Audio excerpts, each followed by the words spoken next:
जैसे वो दीदी के साथ करते थे वैसा ही मेरे साथ करने लग गए। 15 मिनट तक जीजू मुझसे प्रेमी की तरह चिपके रहे और इतनी देर में मेरे 34 के बड़े बड़े संतरे को उनके सीने से रगड़ खाते रहे। उस वक्त रात के 11 बजे बज रहे थे। सब लोग खाना खाकर सो चुके थे, सिर्फ जीजू और मैं जागे हुए थे। जीजू के माता पिता अपने कमरे में सो चुके थे। जीजू ने मुझे बेड पर ही पकड़ लिया और मुझे लिटा दिया। उनका मुंह मेरे होठों पर रख दिया और 10 मिनट तक मुझे चूस चूस कर गर्म कर दिया। मुझे ऐसा लग रहा था कि मेरा बॉयफ्रेंड मुझे चूस रहा है। कुछ देर तक जीजू मेरे बड़े बड़े संतरों को दबाने लगे और मसलते रहे। पता नहीं वो किस मूड में थे।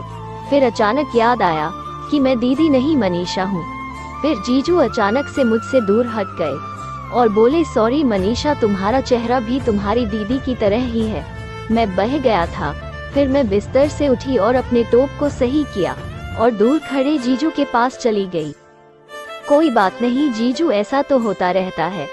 आप दीदी को बहुत प्यार करते हो, ये बात मैं अच्छी तरह से जानते हूँ, मैंने कहा और फिर जबरदस्ती से जीजू को खाना खिलाया। फिर मैं रूम में जाकर सो गई। मुझे रात को बार बार वह पल याद आता रहा जब जीजू मेरे रसीले होठों को सोच रहे थे। मैं उस रात को अपने कमरे में मेरे सारे कपड़े उतार कर मेरे क्षेत्र में उंगली डालकर मन ही मन करने लगी, ओह जीजू मेरी प्यास बुझा दो। अब तो दीदी नहीं रही, मुझे पेलकर ही प्यास बुझा लो। और जल्दी जल्दी से उंगली करने लगी।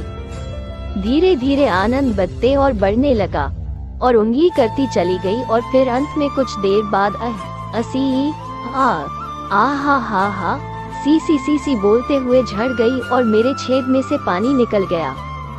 मैं अपने बेड पर लेटी रही और बार बार जीजू का ख्याल आता रहा। फिर मुझे करवाने की तड़प मेरे जिस्म में जाग गई और कपड़े पहनकर रात 1 बजे चीजों के कमरे में चली गई।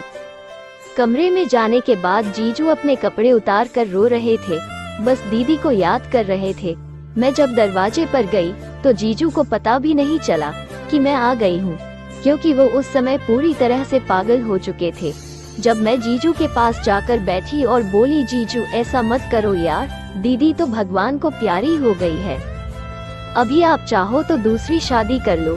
दोस्तों, यहाँ पर मैंने अपने बारे में नहीं कहा कि आप मेरे से शादी कर लो। जीजू बोले, अब दूसरी शादी करने का क्या फायदा, मेरे दिल में तेरी बहन है, अब तो बस मेरी बच्ची ही मेरा सहारा है, अब उसकी परवरिश के बारे में सोचना है।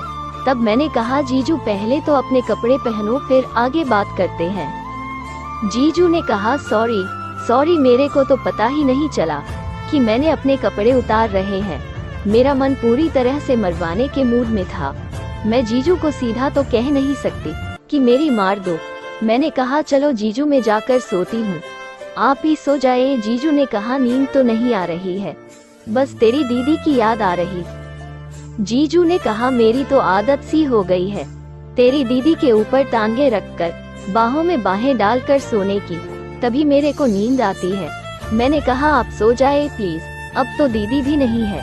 आप ऐसा कीजिए कि मैं आपके साथ सो तो सकती हूँ, लेकिन आप मेरे को छूना मत। फिर क्या होना था, मेरी तो पूरी इच्छा थी जो पूरी होनी ही थी। जीजू ने कहा, चलो आप बेड पर सो जाओ, मैं लाइट बंद कर देता हूँ।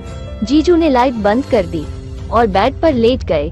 मेरे मन में पूरी फीलिंग जाग रही थी कि कब जीजू मेरे टांगों पर टांगे डाले।